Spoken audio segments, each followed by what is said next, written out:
मी इथे संस्थांवर आलोय याच्याकरता चोंभाळतोय असा मला मुळीच नाद नाही, कारण मला असा बारीकसा पाईप दिलाय पंढरपुरातल्या मालकानं, म्हणून मी काय भांगाऱ्याला चोंभाळीत नाही. चांगल्यांचं वर्णन करायचं, चांगल्याचं. आणि ठीक आहे बोधले बाबा, एखाद्याला चोंभाळून देशमुख साहेब तुम्ही 1 कोटी रुपये दिले आणि जाताना मी अटॅक येऊन जर मेलो तर काय पोट्ट सरनाव टाकीन का ते 1 कोटी? मग कशाला आगाव लोकांना चोंभाळायचं, भंगीर यायला? आपलं चांगलं किती करायचं हे संतांच्या देवांच्या हातात आहे, म्हणून वर्णन चांगल्यांचं करा.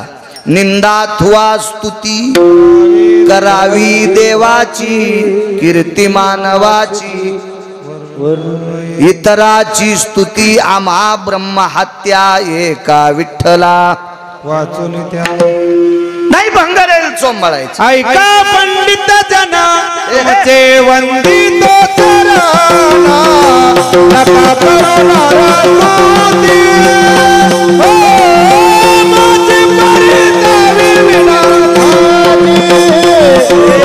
ऐका पंडित जना तुमचे वंदितो चरणा, नका करुणा स्तुती,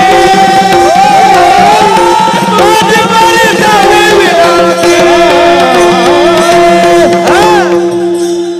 संदेश उतार दादा. ऐका पंडित जन तुमचे, पुढचं वाक्य ऐका, तुमचे वंदितो चरण, नका करू नरस्तुती, माझी परिसावी विनंती. मालक म्हणतात पंडितांनो, गबाळ्या गुबाळ्याचं वर्णन करू नका. एखाद्या पैशावाल्याचं वर्णन केलं काय होईल? रावण किती मोठा होता तरी 2:18 दुपारा आपटू आपटू हाणला.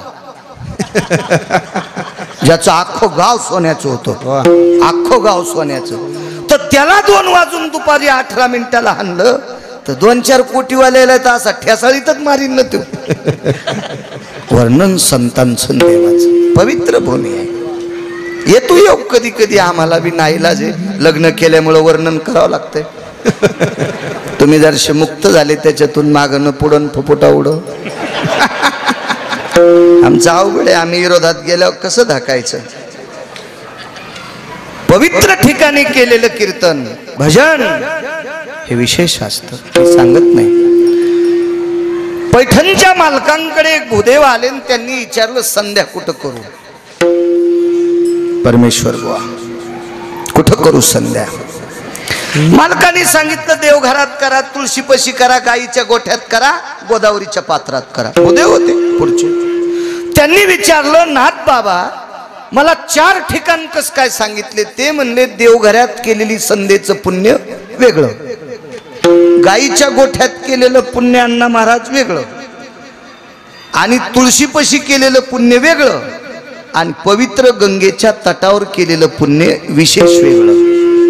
ठिकाणाची ताकद असती, स्थान महात्म्य म्हणायचं. जेथे आठवती स्वामीचे ते माया, स्वामीचे ते माया, जेथे आठवती स्वामीचे ते माया, जेथे आठवती स्वामीचे ते माया, उत्तम ते ठाया रम्य सारा, उत्तम ते ठाया रम्य सारा, उत्तम ते ठाया रम्य सारा, उत्तम ते ठाया रम्य सारा. त्याला रम्य ते पवित्र रम्य स्थळ आहे जिथे विटेवरच्या मालकाचा वास आहे. गेल्या 200-300 वर्षाची परंपरा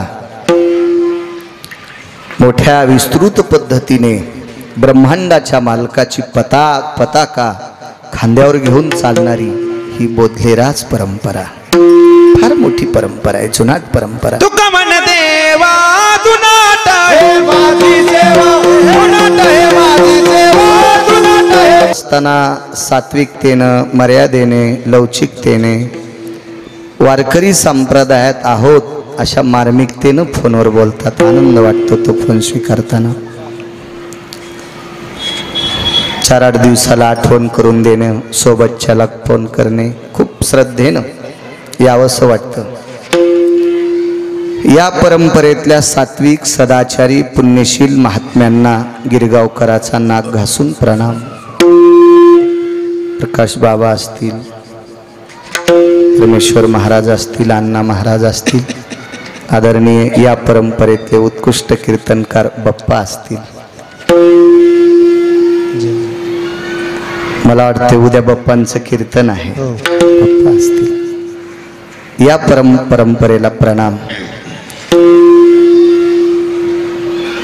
संत शिरोमणी नामदेवरायांचे सुद्धा बऱ्यापैकी सप्ते ह्या वर्षात तुमच्या मार्गदर्शनाने महाराजजी झाले. त्याच्यात 5-6 सप्तात तर मी कीर्तन केलेच, 7-8च्या पुढे झाले, काही बरे हिंगोलीकडे पण सप्ते झाले. तोही उपक्रम हातात घेतला. भव्य दिव्य तेजस्वी अशी वास्तू सद्गुरू रामचंद्र महाराजांच्या ह्या परमपावन समाधी धनानं पुनीत असणारी ही वास्तू आणि हा पंचक्रोशीतला सर्व भक्त परिवार, इथे जमलेल्या श्रोत्यांच्या चरणी गिरगावकराचा नाक घासून प्रणाम. मृदंगाचार्य आमचे असारामजी महाराज साबळे असतील, हरिभक्तीपरायण गोरख महाराज असतील, इनेकरी बाबापासून तर इकडच्या बाबांपर्यंत ही सगळी मस्तक माझा पायावरी या वारकरी संतांच्या खूप मोठी मांदियाळी इथं आहे. सर्वांना प्रणाम. विठाला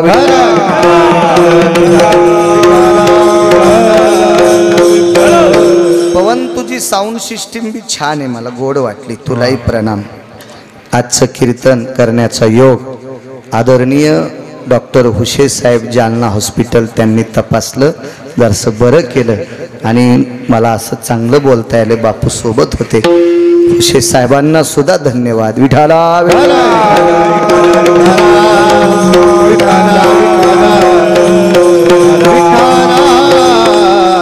तो संती केला ऋणी म्हणून नाचे मागे मागे.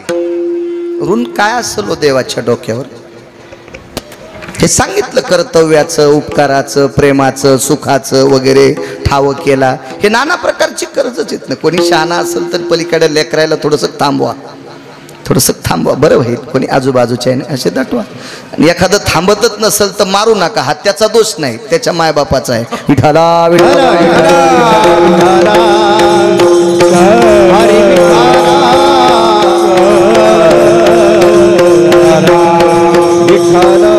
रागे तू मायकांना लेकराला बोलल्यावर, कारण आपल्याकडे इतके देव असून बी सैलानी पस्तूर बोकडे कापायलेत पोरं होण्यासाठी. मग त्या लेकराला बोलल्यावर त्याची माय तर मलाच फाडायची. विठाला विठाला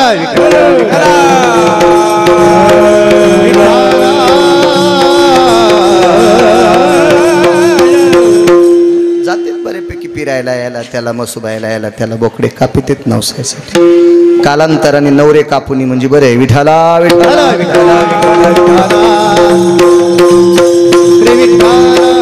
काय परंपरा आहे आपली गोड. आपण ज्ञानोबाराय तुकोबारायच्या राज्यातली माणसं आहेत.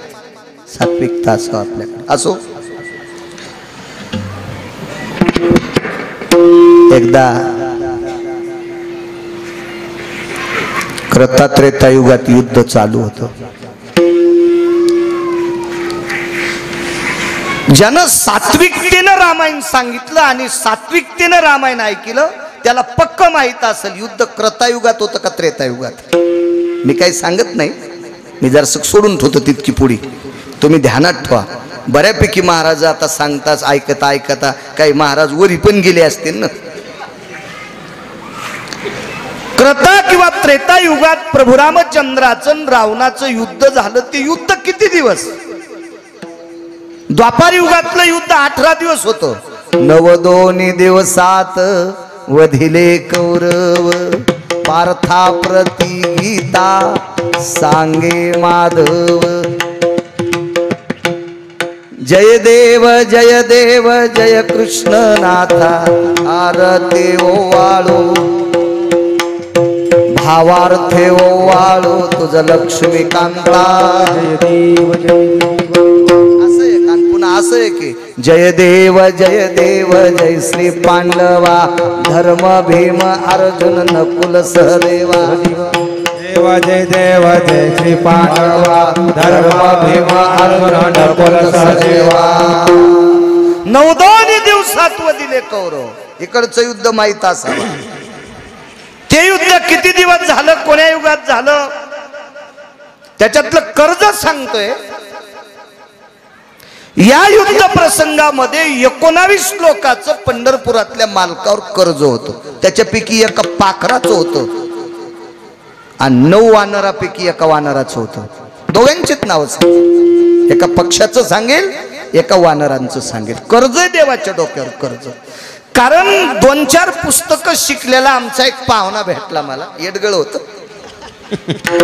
मला माहित होतं त्याची बायको त्याच्या थोतरीत आणती इतकं नालायक होतं पण ते म्हणे मी टेम्पो भर पुस्तकं वाचिले तर आणि महाराज वानराचं देवावर कस काय कर्ज पक्षाचं कस काय कर्ज मी म्हणलं सुंबळ्या तुझं तोंड लहान आहे तू काय वरचं खात जाऊ नको पडलेलं खात जाय तू येड्यावानी करू जाऊ नको काय करायचं तुला ह्या नंदीनं कुठं तू मानित नाही ना मग पडू नकोस याच्यावर हे 2-4 पुस्तकं शिकलेले आपल्याला मानित नाहीत नका मानिन मेल्यावर का होत नाही येशू तर आदळावत लागते ती एकदा तिथं आदळावत लागते ती एकदा आदळावत नंतर हातपाय टेक बाबा तारुण्याच्या मधात संपत्तीच्या मधात देवाला मानित नाहीत थकल्यावर उठताना अग ग देवा शिंक जांभाळी खोकला अशा वेळेला मग देवाचं नाव घेते मग रट्टे द्यायला पाहिजे यमनाशी निब्बर पाठी असं असतेच काही काय ते म्हणे कसं कर्ज होईल ऐक कर्ज कसं असतंय कश्यपाचा नातू होता एक त्याचं नाव आहे जटायू पक्षी आहे तो पक्षी आहे मिरे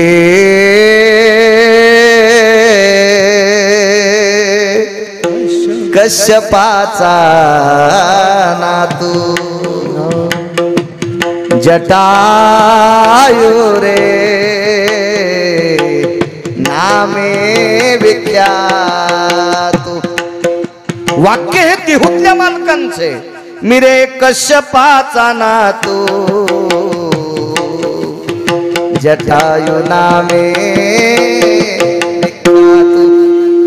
माझं नाव जटायू आहे मी कश्यपाचा नातू कुठलं कर्ज बघा ब्रह्मांडाच्या मालकिनीला आकाश मार्गाने एक श्रीमंत घेऊन जात होता एक श्रीमंत पैशावाला होतं मी अगोदर त्याचं नाव घेतलं खूप मोठं पैशावाला आहे त्याच्या एकीकडच्या भिंतीचा 2 फुटाचा जर कोपरा काढला तर 35 बारे आमदार होते ते नुसत्या 2 फुटाच्या कोपऱ्यात तर 269 किलोमीटर लांबीची भिताडे लावा 2 फूट भागिले 269 चंद्र सूर्यपर्यंत आमदार की त्याच्या विरोधात कोणाची मायवेली फॉर्म भरायला एवढा श्रीमंत पण चूक केली महाराज एक संन्यासाचं रूप घेतलं आणि एका स्त्रीचं हरण केलं पक्षी हुशार आहे रावणानं सीताई साहेबाचं हरण करत असताना बुद्धिवाद थोडासा मातीत घातला त्यानं भगवे कपडे घालून सीतेचं हरण केलं आणि पक्षाच्या लक्षात आलं भगवा कपड्यावाला जर कुठे हिला सोडत असेल हिच्या माहेरी तर मग रडते का शंका नंबर 1 रडते का आणि रडते याचा अर्थ याच्याशी सहमत नाही हे सोंगाडे आहे म्हणे यानं भगवेपणाचं महाराजाचं सोंग घेतलंय सोंग भगवेपणाचं अडवला कर्ज सांगतोय अडवला एक पवन आवाज थोडासा करे कोड अडवला तो झाप मारली रावणानं त्याचे पंख तोडले मुद्द्यावर येतो मला काही रामायण सांगायचं नाही मला फक्त पुरावा द्यायचा आहे पंख तोडले आणि तो जटायू खाली पडला दुःख वाटलं आई साहेबाला माझ्या आबरूवर आलेलं संरक्षण दूर करण्यासाठी यानं स्वतःचं बलिदान दिले सामान्य पुण्य नाही महाराज हे पुण्य कोट्यावधी पंढरपूरच्या वाऱ्या केल्याच्या नंतर प्राप्त होईल ते हे पुण्य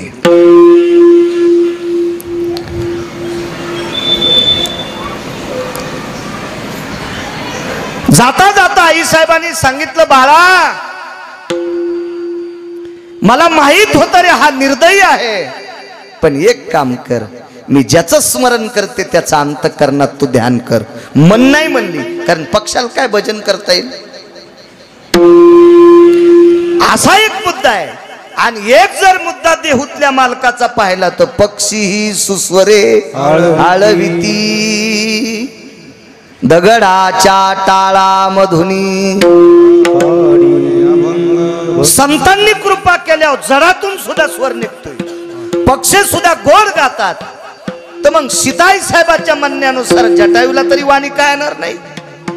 त्यांनी ब्रह्मांडाच्या मालकाचा धावा केला आणि विटेवरचा मालक तिथं धावा आला. कर्जही सांगतो म्हणजे ऋणही सांगतो आणि नाचणेही सांगतो.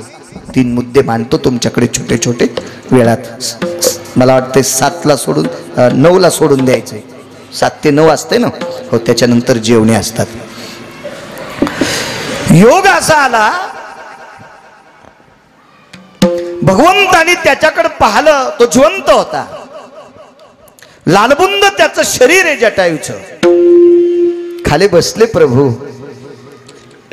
जटायूकडे बघितलं आणि त्याचं डोकं मांडीवर घेतलं. पक्षाचं डोकं मांडीवर घेतलं. विश्व ज्याच्या ताब्यात आहे त्याला जगाचा बाप म्हणतात. मांडीवर घेतलं डोकं. त्याच्या स्वतःच्या रक्ताने त्याचं लालबुंद तोंड झालतं. हे लालबुंद झालेला चेहरा, त्याला माती, बारीक खडे असतील, काड्या असतील, पानं असतील, हे सगळं त्याच्या तोंडाला भरून गेलतं. पुसावं कशानं? भगवंताकडे पुसण्यासाठी वस्त्र नव्हते, कारण 7व्या अवतारातले प्रभू रामचंद्र पंढरपुरातले मालक 14 वर्ष 27 दिवस वल्कल्ला अंगावर होते. झाडाची साल होती देशमुख साहेब, कसं अंग पुसता येईल. पण एक दुसरा नियम लक्षात आहे का? आमचा एक मित्र रामायण सांगत होता. म्हणे जटायूच्या जवळ प्रभू रामचंद्र गेले बर का, आणि काय सुंदर उपर्ण काढ बर का, आणि त्या उपरण्याने जटायूचं तोंड पुसलं बर का. रे म्हणलं, पाहुण्या तू माणसं मारशीन असं रामायण सांगितलं, तू वेड्यासारखं करू नको. व्रतस्तो भय जायते न त्रेती यस्सर्वाय पुनितो न खिलयं वल्कल्ले सकाय गर्भस्थितो परिधानाय चर्यजनाम. या कायेच्या वरती झाडाची साल पांघरलेली ती, वस्त्र नव्हते. व्रतस्थ आहे. पण व्रतस्थ माणसं दाढी करीत नाहीत, कटिंग करीत नाहीत. मग 14 वर्षाचा काळ, मागचा पुढचा मधला थोडासा सोडून द्या, एवढ्या दिवसापासून जटा किती लांबल्या असत्याल. भ्रुकुटी सोडिली जगन निवासे, डोक्याच्या भ्रुकुटी सोडल्या, जटा सोडल्या, डोक्याच्या जटा मोकळ्या केल्या आणि डोक्याच्या जटेनं जटायूचं तोंड पुसलं. जटायूचं तोंड पुसलं. काय नशिबवान असेल होते पाखरू, ब्रह्मांडाच्या मालकाच्या जटा त्याचं तोंड पुसायला वापरते. काय पुण्यवान असेल ते. काही काम असे आहेत की घरात तसे काम केल्यावर देवप्राप्तीचं साधन आहे. अशी काही साधन आहेत, देवप्राप्त होतो असे काही काम आहेत. बाईनं नवऱ्याला पोटच्या लेकरा इतका जीव लावला नवऱ्याला, शेवटपर्यंत बरं का, शेवटपर्यंत. तर विटेवरचा मालक तिचं दर्शन घेतोय. पण आपलं कसं होतं माहितीये का, 1-2 लेकर होईपर्यंत वगैरे वगैरे वगैरे वगैरे, आलात का बसा जेवा वगैरे छान. आणि पोराचं लग्न झालं, नातू झाला की कुत्र्याच्या नातवाच्या म्हाताऱ्याच्या कुत्र्याच्या भाकरी संगच. ते आपलं गोठ्यावर झोपलेलं म्हाताऱ्याच्या कुत्र्याच्या भाकरी संगच. असं नाही, असं नाही, असं नाही. घरी असलेल्या सासऱ्याची सासूची निष्ठेनं सेवा केली की विटेवरचा मालक खांद्यावर घेऊन नाचतोय. इतकी मोठी ताकद आहे. ते पण पुरावे, ते पण कर्जाच्याच यादीत आहे. पण वेळ मोज काय, किती सांगायचं. बैल 2 जमीन 300 एकर, एवढी कशी पाळी व्हायची. मांडीवर डोकं घेतलं आणि भगवंतानं बोलायला सुरुवात केली. जटायू हुशार आहे. जटायूने विचार केला, भगवंताच्या चेहऱ्याकडे बघून त्यानं आकाशाकडे बघितलं. अण्णा महाराज, तर आकाशात सूर्याचं बिंब दिसत होतं. तर आकाशातल्या सूर्याच्या बिंबाकडे पाहत असताना त्यानं तात्काळ शहानिशा अशी केली की भगवंताच्या चेहऱ्याकडे बघितल्याच्या नंतर सूर्याचं बिंब क्षीण वाटतंय, याचा अर्थ सूर्याला तेज देणारा हाच आहे. तुझी या कृपेने वेदाशी बोलणे, सूर्याशी चालणे, तुझी या म्हणजे सूर्याला सुद्धा तेज याच्यापासूनच मिळतंय. त्या अर्थी हा किती मोठा असेल. मग याला बोलण्यात वेळ घालण्यापेक्षा आपण याच्याकडे पाहत राहू. पाहिलिया वेध लावी बैशे जीवी जडवणी, सारखा बघत राहिला आणि बघत बघत त्याच्या रूपाचं वर्णन करीत त्याच्या मांडीवर प्राण सोडला.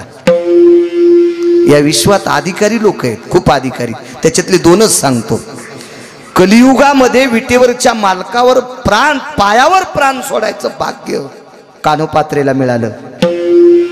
आणि मागच्या युगात जटायूला मांडीवर देह सोडायचं प्राण मिळालं. पायावर अजून एका बाईनं देह सोडला, तिचं नाव शबरी आहे. विठाला विठाला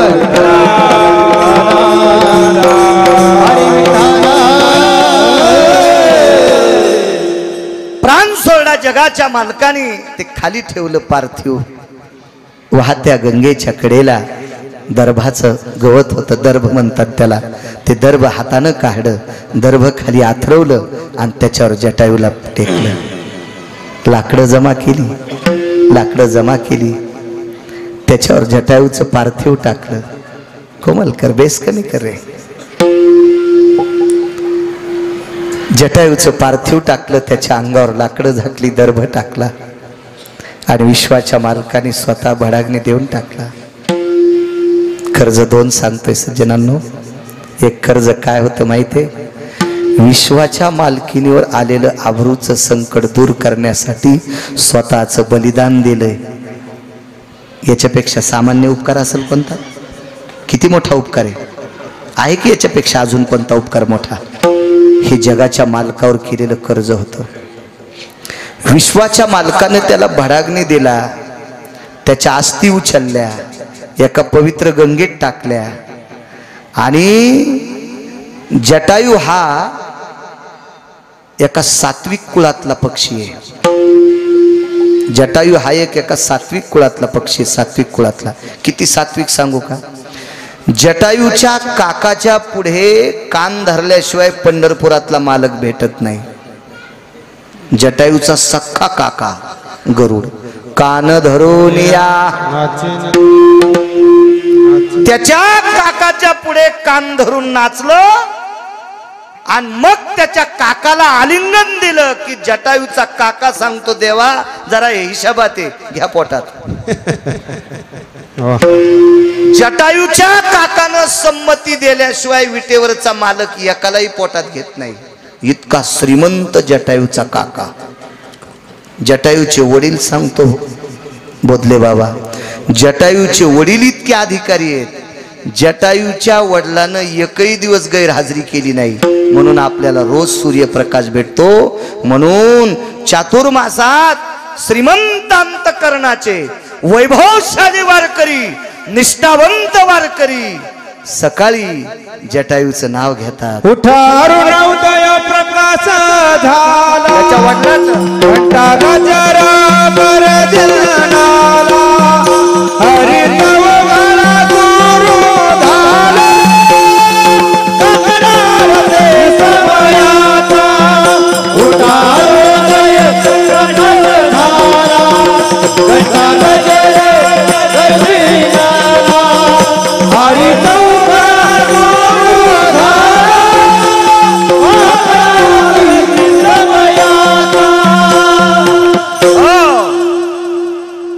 जटायूचे वडील किती श्रीमंत.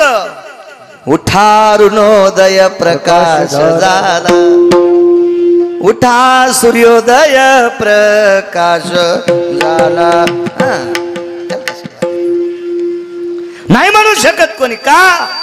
कारण सूर्याच्या रथाला एकम चक्र रहूवरेषु सारथ्यो अरुणायत भयो नैवं किम जायतेन सारथ्या अरुणान भय व्याप्तियो नैवं गांजा कसम लिखितम. अरुणाच्या व्यतिरिक्त सूर्याचा रथ कोणाला हाकता येत नाही. जगाला प्रकाश देण्याचं काम साधं कर्ज आहे, साधं कर्ज आहे. गिरगावकर कीर्तनकार जरी असेल 2 महिने जर बिल नाही भरलं तर 3ऱ्या महिन्याच्या 3 तारखेला गिरगावकराचं मीटरचं कनेक्शन कट. चाऊसमिया आला. चाऊसमिया हेल्पर होता आमचं शेलूचं, मुस्लिम बांधव. चाऊस नाव होतं त्याचं. महाराज जी आपका मकान है? जी बोले मेरा ही मकान है. आप बिल नाही भरते? जाऊ दिन म्हणलं भरून एखादीशी. मराठीत बोललो आलो त्याला. नाही जमता बोले. इंजीनियर साहब ने बोले डिस्कनेक्शन कर दो. अरे म्हणलं मी महाराज आहे. ते म्हणला तुम्ही महाराज आहे, तुम्हाला कोणी संध्याकाळी पाकिट देते, पण मी तुमचं नाही ऐकलं की बाई मला नोकरी देत नाही, मला सस्पेंड करतील, मै लेकर कशा जोगू. त्यानं केलं कट.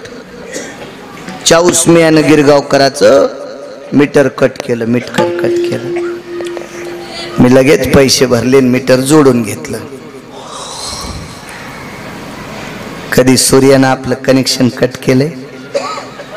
पण सकाळी उठल्यावर त्याच्याकडे पाहताना जराशी वाटली पाहिजे. सकाळी उठल्या उठल्या पूर्व दिशेकडे पाहताना जराशी वाटली पाहिजे. साखर वाटली पाहिजे का लाज? थोडीशी त्याच्याकडे बघून वाटली पाहिजे. करम द्वयम भास्कराय येन प्रकाशो दिवाकरा त्वमं फलिताय सृष्टियो त्वमं फलिताय सृष्टियो भोक्तव्यम जनहिताय च. त्याच्या सूर्याच्या प्रकाशाशिवाय या विश्वातला एकही तरु फलित होत नाही. एवढी मोठी ताकद त्याची आहे. म्हणून आपण कधी कधी त्याला नमस्कार करायला पाहिजे. जगाला प्रकाश देणाऱ्या सूर्याचा रथ अरुणाने हाकलाय. हे सामान्य कर्ज आहे.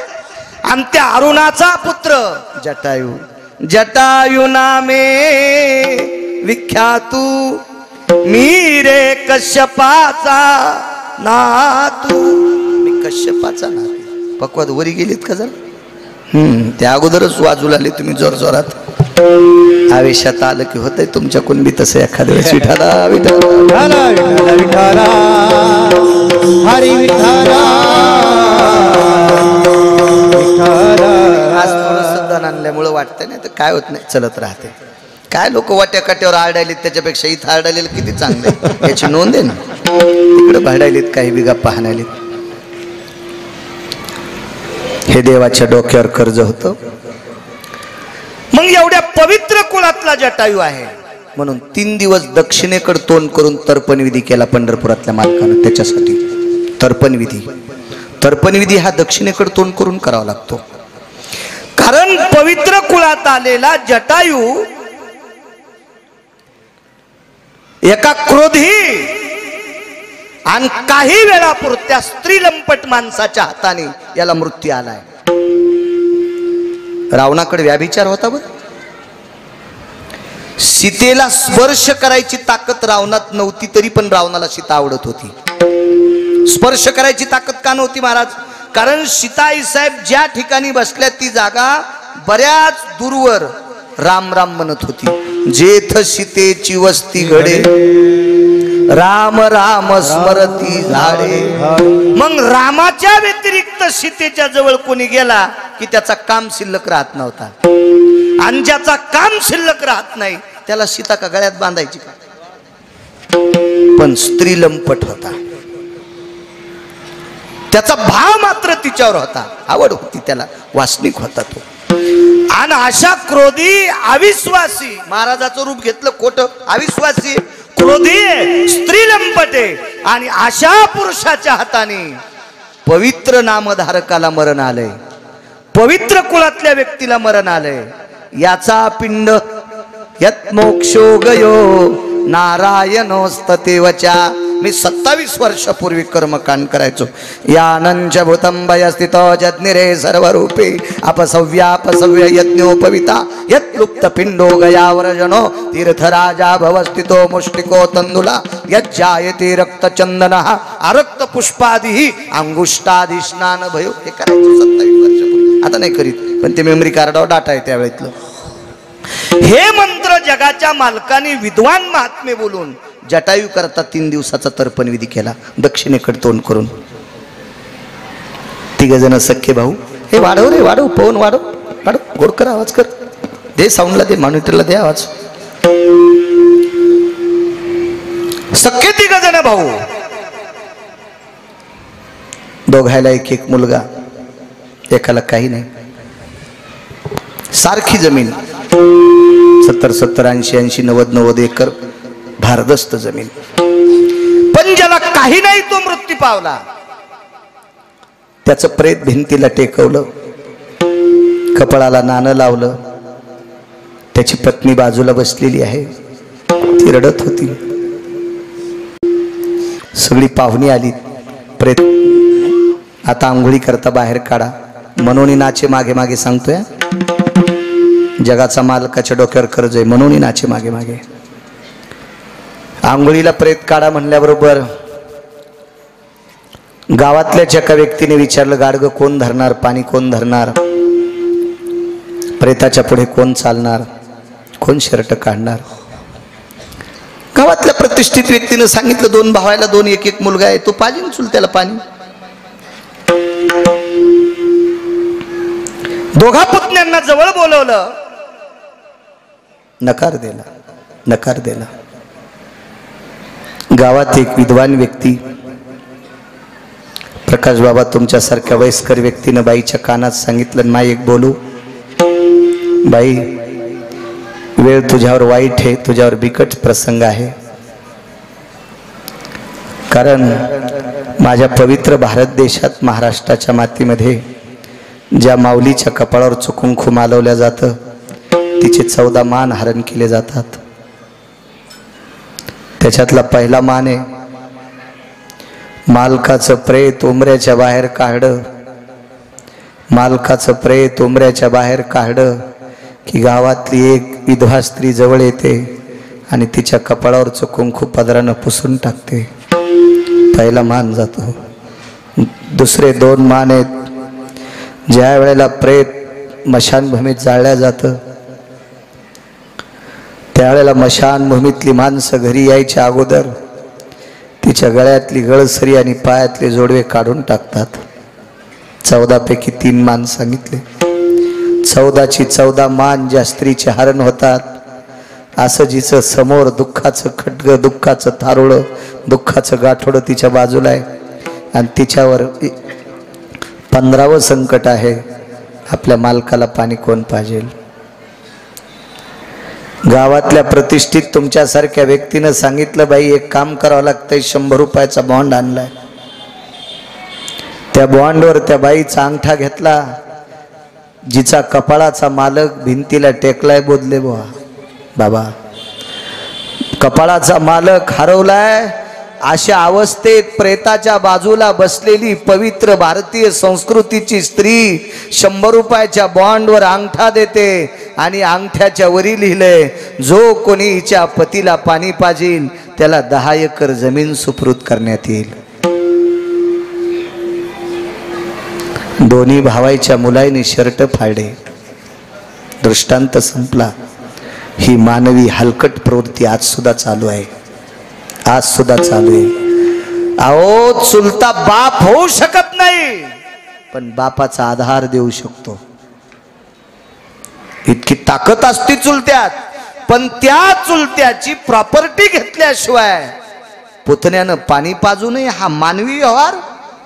मला सांगा, जटायूकडनं काय घेतलं प्रभू रामचंद्राने? त्याच्या नावानं बँकेत पैसे होते, त्याला कुठं प्रॉपर्टी होती?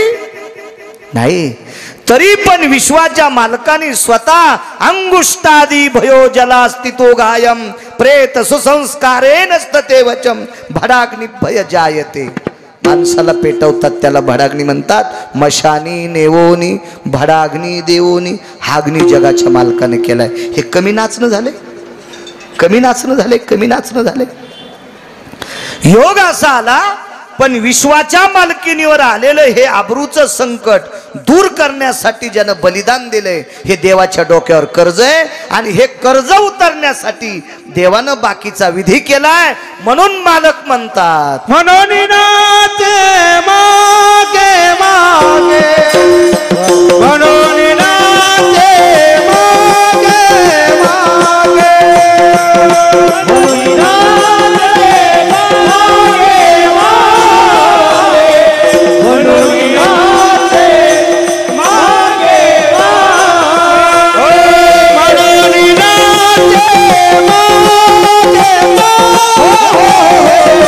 म्हणून नाचे मागे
रावणाला मारलं.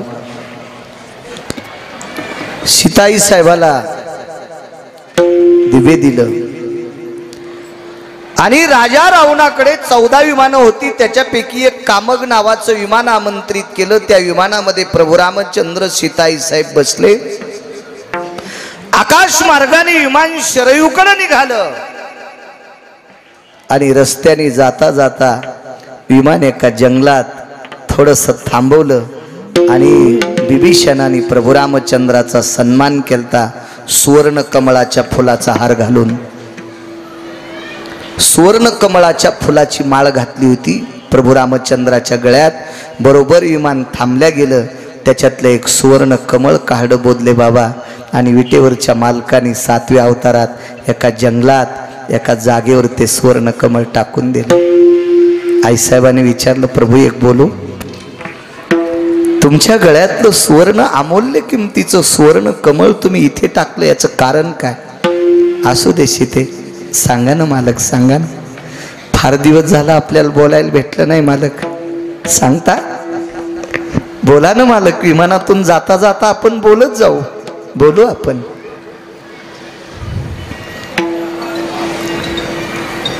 सीताई साहेब होत्या त्या विमानात, चांगलंच बोलणार ना.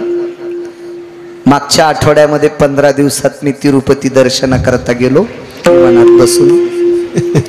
आम्हाला 3चं शीट होतं. तर मी कडेला बसलो होतो खिडकीच्या तोंडाला. त्या खिडक्यातून काय नुसतं दिसतंय, हवा येत नाही बाहेरून. तर त्या खिडकीच्या तोंडाला बसलो आणि माझ्या बाजूला एक आपल्या महाराष्ट्रातले होते, महाराष्ट्रातलेच असतील, पती आणि पत्नी बसलेले होते. दोघांनी पिशवीतला एक पेरू काढला. त्या बाईनं पेरूचा एक घास खाल्ला आणि एक घास खाल्ल्यावर मग त्याच्याकडे देऊन टाकला. त्यानं एक घास खाल्ला, पुन्हा हिच्याकडे दिला. चाकू तर विमानात नेऊ देत नाही. त्यानं पुन्हा एक घास खाल्ला आणि पुन्हा तिचे जिथं दात लागतात का त्याच जागेवर याचे ओठ लागत होते. मी हळूच कुणकुणीला, असं का बरं? पण त्यांना मराठी कळत नव्हती. कालांतरानं माझ्या लक्षात आलं विमान पटकन उतरावा, नाही तर यांच्या पापानं वरची वरी जळायचं. म्हणजे बायकोच्या तोंडातला उष्टा पेरू खाणाऱ्या अवलादी वरी बसत्यात, वरी बसत्यात, वरी वरी ह्या इटापरायच्या विमानात. ते कामग नावाचं विमान होतं, कामग नावाचं विमान. त्या विमानामध्ये आईसाहेब बसल्या, माझी जगाची मालकीने, माझी विटेवरची मालकीने. आणि मालकिनीने विचारलं, प्रभू एवढं मोठं अमूल्य किमतीचं सुवर्ण कमळाचं फूल एका महात्म्याच्या, एका अधिकारी व्यक्तीच्या गळ्यात घातलं होतं, तर त्यानं ते माळ हत्तीच्या गळ्यात घातली होती. भागवतात गोडसा प्रसंग आहे, त्याचं फार वितंडवाद झाला. आणि एका पवित्र नामधारकाने तुमच्या गळ्यात घातलेलं सुवर्ण कमळाची माळ, त्याच्यातलं एक फुल तुम्ही जंगलात फेकता. बिभीषण हा भजने होता. तुका मने अग्नी झालासे शीतळ आणि प्रतापे सबळ नामाची. बिभीषणानं नामाच्या बळावर त्याचं घर जळू दिलं नव्हतं, हे तुकोबाराय म्हणतात. ती आरती बिभीषण हा नामधारक आहे. आणि भजने अधिक राजा आहे, वारकरी अधिक राजा आहे. आणि अशा राजानं केलेला सन्मान, त्याच्यातलं फूल तुम्ही जंगलात का टाकलं? तर भगवंताने विमान स्थिर केलं आणि सांगितलं, सीते मी सांगितलेलं वाक्य हे गोड गोड गोड, तुला ऐकण्याची मानसिकता आहे, क्षमता आहे, ती अवस्था आहे तुझ्यात? सांगा मालक सांगा. ऐक ना सीते, ज्या वेळेला एका पर्णकुटीत तो असताना तुझं हरण कोणी केलं? रावणाने. मग तुला मदत कोण केली? एक न एक चित्र बोधले बाबा. सीता आईसाहेबाच्या ध्यानात आलं आणि आईसाहेब सांगत होत्या, मालक एक पक्षी होता, मालक एक पक्षी होता, त्या पक्षाने निष्ठूर रावणाच्या तावडीतून वाचावा, मी त्याच्या जाचातून मी मुक्त व्हावा, याच्याकरता मालक त्या पक्षाने स्वतःच बलिदान दिलंय. मालक त्या निष्ठूर रावणानं त्याचे पंख तोडलेत. विटेवरच्या मालकाने सांगितलं, सीते जो जटायू तुझ्या चारित्र्या करता, तुझ्या आबरू करता ज्यानं स्वतःचा प्राण त्यागला, तो इथेच मृत्यू पावला होता. त्याचा अंत्यविधी या स्थळावर केला सीते, या स्थळावर केला. त्याच्या कर्जाच्या बोजातून उत्तीर्ण होण्यासाठी, त्यानं केलेल्या आपल्या डोक्यावरच्या कर्जाच्या बोजातून उत्तीर्ण होण्यासाठी माझा केलेला सुवर्ण कमळाच्या फुलाच्या माळेनं सन्मान, त्याच्यातलं एक फूल त्याला तर्पण म्हणून टाकतोय, आदरांजली म्हणून टाकतोय. विमान थांबल्या गेलं, आईसाहेबाचं अंतकरण गहिरून आलं आणि विमानातून डोळ्यातलं पाणी टपटप पडत होतं. यालाच म्हणतात मनोनी नाचे मागे मागे. नाचतोय तो जगाचा मालक. अजून एक पुरावा ऐका, वेळ अर्धा तास शिल्लक आहे. युद्ध चालू असताना मी तुम्हाला सांगितलं होतं, एका पक्षाचं आणि एका वानराचं कर्ज सांगेल. पक्षाचं कर्ज ऐकलं, याही कुळातलं 5 मिनिटात कर्ज सांगेल. एक वानर आहे, त्या वानराचं नाव आहे गंधमादन. गंधमादन नावाच्या वानराने भगवान प्रभू रामचंद्राच्या आणि रावणाच्या युद्धामध्ये प्रभू रामचंद्राच्या पक्षाकडून ध्वज धरायचं काम केलं. जसं आपल्या दिंडीमध्ये पताका असती, पताका, तशी युद्धाला एक ध्वज असतो. आणि युद्धातला ध्वज हा प्रत्येक व्यक्तीचा वेगळा वेगळा. महाभारतातले ध्वज पा, कर्णाचा ध्वज वेगळा, भीष्माचार्याचा ध्वज वेगळा, अर्जुनाचा ध्वज वेगळा, भीमाचा ध्वज वेगळा, नकुलाचा ध्वज वेगळा. प्रत्येक राजा महाराजांचे ध्वज वेगळे, द्रोणाचार्यांचा ध्वज वेगळा. अशी एक धर्माची पताका होती. पण प्रभू रामचंद्राच्या पक्षात एकच ध्वज होता, तो भगव्या रंगाचा ध्वज. आणि तो ध्वज गंधमादनाच्या हातात होता. इतकं चंचल, इतकं चपळ, इतकं तापड वानर ते. लहान्या मालकाने एके दिवशी शब्द टाकला, म्हणजे लक्ष्मणजीनं, का रे हे गंधमादन, तू एवढा उड्या मारतो, पण लक्षात ठेव या धर्मध्वजावर तुझं किती प्रेम आहे, प्राणापेक्षा जास्त. ते गंधमादन वानर म्हणे, लहाने मालक, एक तर मी तुम्हा दोघांचा भक्त आहे. वानराचं वाक्य ऐका, प्रभू मी तुम्हा दोघांचा भक्त, एक पुरावा. आणि दुसरी गोष्ट तुमच्या सारख्याचे पाय सापडले ही भगवान शिवशंकराची कृपा आहे. मारुतीराय कोण होते? ध्वजस्तंभावरी वानरू ते मूर्तिमंत शंकरू देशमुख साहेब. प्रत्यक्ष शिवशंकर मारुतीराय. आणि अशा मारुतीरायाची करंगळी धरून आम्हाला तुमचे पाय बघायला भेटलेत. एवढ्या मोठ्या पठ्ठ्याचा आशीर्वाद आहे आमच्या पाठीमागं. काय आम्ही सामान्य आहेत आणि झेंडा धरायची ताकद आमच्यात नाही. इतकं चपळ वानर पण कर्म नो गहनो गती. एके दिवशी एका राक्षसाने बाण मारला. विठाला विठाला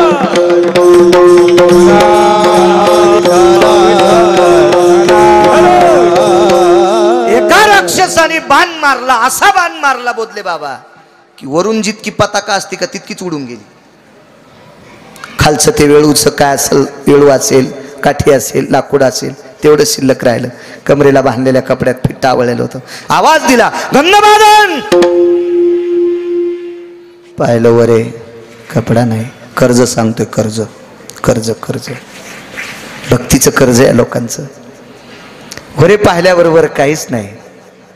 एका व्यक्तीच्या जवळ गेला गंधमादन, पळत गेला. त्या व्यक्तीचं नाव होतं सुग्रीव. सुग्रीवाच्या कमरेला पांढरा शुभ्र उपरणं बांधलेलं होतं. कडेल दिशी आडा सोडा उपरणं जवळ घेतलं. राहिलेल्या धर्मध्वजाची अर्धी काठी उजवीकडच्या बाजूत रवल्या गेली.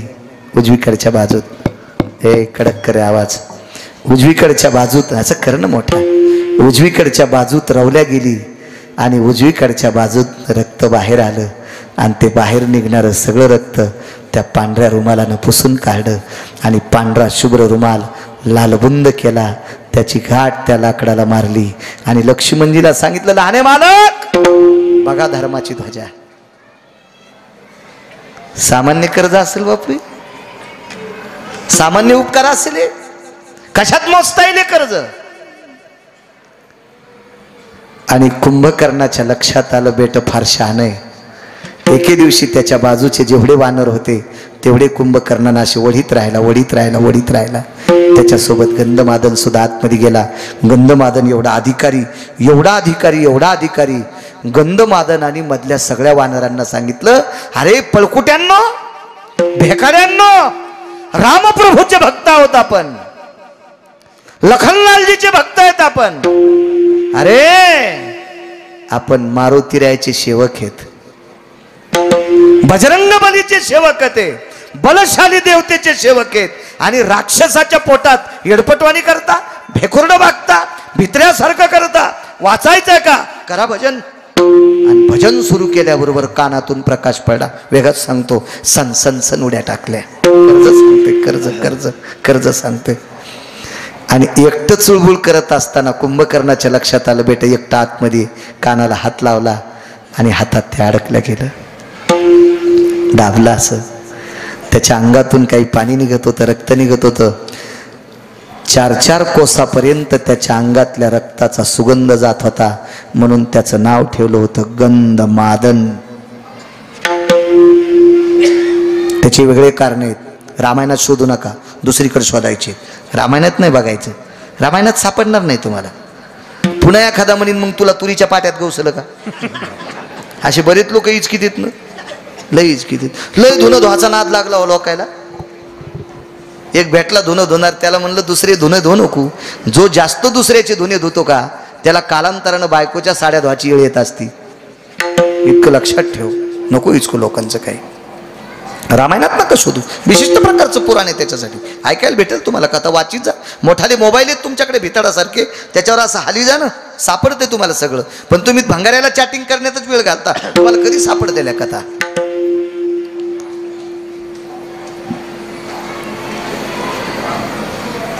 दाबल्याबरोबर त्यानं सांगितलं, रावण म्हणतो का? नाही म्हणणार. एकदा तरी म्हणतो का? अर्ध्यांदा पण बनित नाही. बऱ्यापैकी वाद झाला आणि मग त्यानं कर कर कर कर कर कर गंधमादन दाबला. रक्ताच्या चिळखंड्या तोंडावर उडाल्या. प्रत्येक थेंबातून राम नामाचा ध्वनी निघत होता. रागाच्या भरावरीमध्ये तो हाडा मासाचा पुंज फेकून दिला. पण कुंभकर्ण तितक्यानं थांबला नाही. भरका हात घेतला आणि भरलेला रक्ताचा हात घेऊन रावणाच्या दिशेनं पळाला. आणि रावणाच्या कर्ज सांगतोय, रावणाच्या कानाला त्यानं रक्तानं, वानराच्या गंधमादनाच्या रक्ताने भरलेला हात रावणाच्या कानाला लावला तर रावणानं जोरात हात झटकला आणि खड्ग काढलं. कुंभकर्णाचा हात तोडणार तेवढ्या अवकाशात आदळला. दादा हात काय तोडतोस? माझं हात तोडल्यानं तुला काय समाधान होईल? मी तुझ्या कानाला हात लावतो याच्याकरता तुला चिडवायसाठी आलो नाही, तुला चिडवायसाठी आलो नाही देवा. दादा भावाला म्हणला, दादा तुला चिडवायसाठी आलो नाही रे, ऐक ऐक दादा, हा भरका हात गंधमादन नावाच्या वानराचं रक्त आहे, मी मारलंय त्याला, त्याचं रक्त आहे, हे राम राम म्हणतंय, मग कशा करता आला इथे? कुंभकर्णानं सांगितलं, दादा अरे रामाच्या पक्षात इतकी इमानदार माणसं आहेत, रामाच्या पक्षात इतकी नीतिसंपन्न माणसं आहेत, रामाच्या पक्षात त्याचा नामोच्चार करणारी इतकी पवित्र माणसं आहेत, जीव गेल्याच्या नंतर त्यांच्या रक्तातून सुद्धा रामाचं नाव निघतं, इतकी इमानदार माणसं जर त्याच्या पक्षात असतील तर तुला विनंती करतो त्याची बायको देऊन टाक. त्या रामप्रभूची पत्नी बायको देऊन टाक, देऊन टाक. हे अमाप रावण आहेत, अमाप वानर आहेत, अमाप अमाप अमाप वानर. कर्ज काय होतं माहितीये? नुसत्या नामाचंच कर्ज इतकं नव्हतं, तर देवाला भक्त वाढल्याच्या नंतर आनंद वाटतोय. तर 14 वानरापैकी 1 नंबरचं वानर होतं, याच्या संगतीत राक्षस आला की माळकरी होत होता. याच्या संगतीत या 14 पैकी 1 नंबरचं गंधमादन होतं, याच्या सानिध्यात 8 राक्षस आले. 8 ते मांस खात नव्हते, मज्जा खात नव्हते, तंतू खात नव्हते, ते आस्ती खात होते. आस्ती म्हणजे हाड. आस्ती भक्षंती निशाचरो पृतू जठरा नलो तृप्तावसा. साप आस्ती पचू शकतो, बंदा वस्तू गिळते. पाल आस्ती पचू शकती, घोरपड आस्ती पचू शकती, बेंडकी आस्ती पचू शकती चिमुकल्या प्राण्यांच्या, कीटकांच्या. पण आस्ती पचवायची ताकद फक्त राक्षसात होती. 8 किती घाणेरडे असतील, पण मुक्त केले राक्षसा. या राक्षसांना सुद्धा मुक्त करण्याची ताकद गंधमादनाच्या भजनात होती. सामान्य कर्ज आहे काय? नामाचं कर्ज असेल देवाच्या पाठीवर. एक जण म्हणला भजन केल्याचं कर्ज असतं का? मूर्ख आहेस तू. आयुष्यभराच्या श्वासा इतके मोजिले दाम, बाई मी विकत घेतला श्याम. आयुष्यभर भजन केलं 2 बायकांनी, 6 बायकांनी. त्याच्यातली दोघीचे नाव सांगतो. एकीचं नाव मीरा आहे, एकीचं नाव राधा आहे. जीवनभर ते श्वास घेतला, त्या श्वासाच्या बदल्यात भजन केलं, तर भजनाच्या बदल्यात देव प्राप्त झाला. काय देऊ? तर राधेनं सांगितलं काहीच देऊ नको. कशा करता द्याला? एवढं कर्ज झाले राधे तुझं, हे फेड्याशिवाय गत्यंतर नाही. मग तुला फेडायचं का कर्ज? एकच काम कर, मी मृत्यू पावल्याच्या नंतर जिथं माझी अंत्यविधी होईल त्या ठिकाणची माती कपाळाला गंध म्हणून लाव. म्हणून गोपीचंदन उटी. सामान्य नाच नाही, हे कर्ज फेडणं आहे. अहो पतीच्या नावानं कुंकू लावणाऱ्या जगात महाराष्ट्रात भारतात बायका असतील. बायकोच्या नावानं कुंकू लावणारा एखादा नवरा आहे का? जगात एकच आहे, तो जगाचा बाप आहे, विटेवरचा मालक. राधेच्या अंगाची माती कपाळाला लावतो. कर्ज आहे, आयुष्यभराच्या नामाचं कर्ज आहे. हा वानर ज्या वेळेला गंधमादन फेकून दिला, रात्रीच्या समयाला मारुतीरायाच्या पायावर येऊन गोळा पडला, उचलला तो गोळा. कर्ज सांगते म्हणून नाचे मागे मागे. तो गोळा उचलला बोधले बाबा, आणि तो गोळा प्रभू रामचंद्राच्या हातात दिला. जगाच्या मालकानं डोळ्यातल्या पाण्यानं तो गोळा धुतला आणि समाधी दिली आणि बिभीषणाला आवाज दिला. बिभीषण म्हणून द्याला नाही, बिभीषण म्हणून द्याला नाही. रावण मरेपर्यंत पंढरपुरातले मालक, मी दुपारीच सांगितलं, रावण मरेपर्यंत पंढरपुरातल्या मालकानी मरायच्या अगोदर बिभीषणाला राजे नावानं बोलवलं.